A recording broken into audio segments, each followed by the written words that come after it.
আজকে আপনারা দেখবেন দীঘা জগন্নাথ ধামের লাইভ দর্শন। দীঘা জগন্নাথ ধামের কি রয়েছে এবং কত বড় এরিয়া নিয়ে বিস্তৃত, আর জগন্নাথ ধামে প্রভুর মূর্তি সহ আরও নানান কিছু লাইভ দর্শন পাবেন এই ভিডিওর মাধ্যমে। গুরুভাই ব্লগারে তোমাদেরকে স্বাগত জানাই। তো আজকে আমরা এসেছি জগন্নাথ মন্দির, দীঘা। এখন দীঘাতে খুলে জগন্নাথ মন্দির তোমরা সবাই জানো। তো আজকে আমরা এসেছি জগন্নাথ মন্দিরে, আর জগন্নাথ মন্দিরের ভিতরে এখন প্রবেশ করব, দেখতে পাচ্ছ। তো চলো দেখতে থাকো, ভিডিওটা খুব ইন্টারেস্টিং হতে চলেছে। এই পিছনটাতে জগন্নাথ মন্দির আছে, ব্লারের জন্য হয়তো দেখা যাচ্ছে না ভালো করে, কিন্তু চলো ভিতরের দিকে যাচ্ছি, দেখতে থাকো। এই হচ্ছে জগন্নাথ দেবের ঢোকার মেন দরজা। তো চলো এই দিক দিয়ে ঢুকে তারপরে দেখা হচ্ছে। মন্দিরের ভিতরে আছি, তো এখানে কি আছে সব দেখাচ্ছি তোমাদেরকে। তো সামনের দিকে এই হচ্ছে মন্দিরের ভিউ পুরোটা, আর এই সাইডে অনেকটা গাছপালা আছে, অনেক কিছু আছে।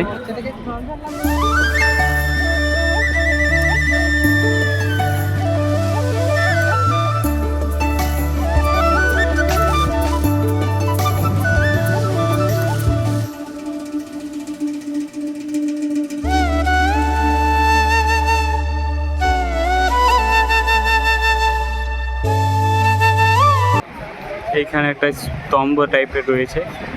মন্দির প্রাঙ্গণে প্রবেশের সামনেই রয়েছে স্তম্ভটি, আর স্তম্ভটির চারিদিকে চারটি সিংহর মূর্তি বসানো ছিল এবং চারিদিকটায় অনেক নকশা খোদাই করা ছিল। মন্দিরে প্রবেশের মূলেই ছিল এই গম্বুজ টাইপের এই রুমটি। এই রুমের ভিতরে একটি জগন্নাথ দেবের মূর্তি ছিল এবং রুমের দরজাগুলো দেখতে পাচ্ছ মন্দির। এখানে তৈরি করা হয়েছে পদ্মপুকুর, যেখানে অনেক পদ্ম রয়েছে, ফুটেছে। এই সামনের রুমটি থেকে বেরিয়ে দেখতে পাই আমরা আরেকটি রুম। এই রুমের ভিতরে ছিল বিষ্ণুদেবের মূর্তি। বিষ্ণুদেবের মূর্তিটা পুরোটাই গ্রানাইট পাথর দিয়ে তৈরি করা ছিল এবং দেখতে ছিল অত্যন্ত সুন্দর। বিষ্ণুদেবের মূর্তি দর্শনের পরে আমরা বেরিয়ে দেখতে পাই মূল মন্দিরের চূড়া, আর মূল মন্দিরের চূড়ার উপরে একটি ত্রিশূল টাইপের চক্রাকার জিনিস লাগানো ছিল।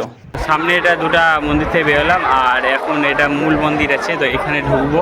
তো এই সাইড দিয়ে রাস্তা আছে, সামনে গেটটা বন্ধ দেখতে পাচ্ছি, এই মেন গেটটা বন্ধ আছে, ঠিক আছে। এখন সাইড দিয়ে রাস্তা আছে, সবাই যাচ্ছে দেখছি, চলো সাইড দিয়েই যাওয়া যাক।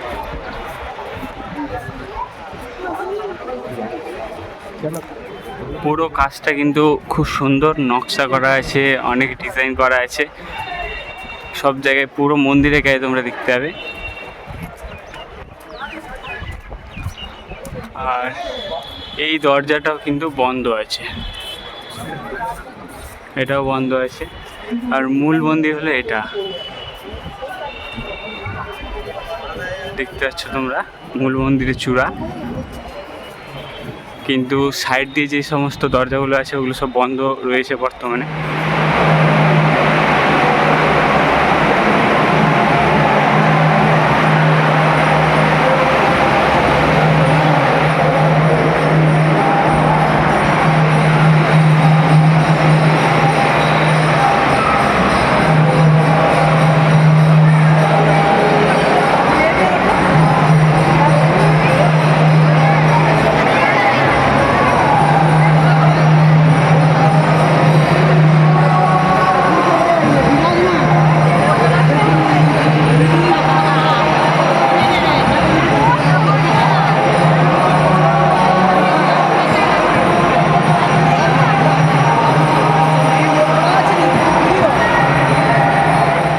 মন্দিরের ভিতরেও জগন্নাথ দেবের মূর্তির সামনাসামনি একটি স্তম্ভ ছিল এবং মন্দিরে থেকে বেরিয়ে গেটের সামনে ছিল একটি ঘোড়ার মূর্তি এবং এই সাইডে ছিল অনেক অনেক দেবদেবীর মূর্তি।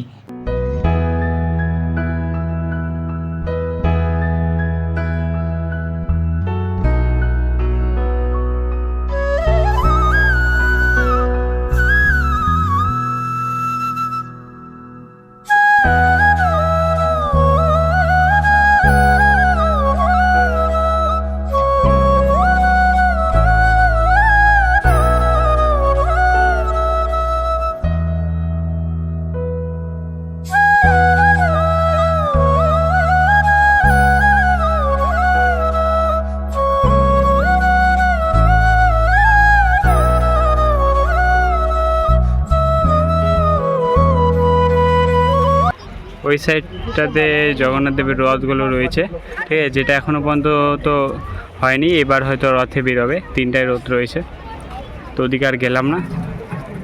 তো আজকে জগন্নাথ দেবের দর্শনের ভিডিও তোমাদের কেমন লাগলো অবশ্যই কমেন্ট করে বলবা, আর দেখা হচ্ছে নেক্সট কোনো ব্লগে। আজকে মতো টাটা, বাই বাই।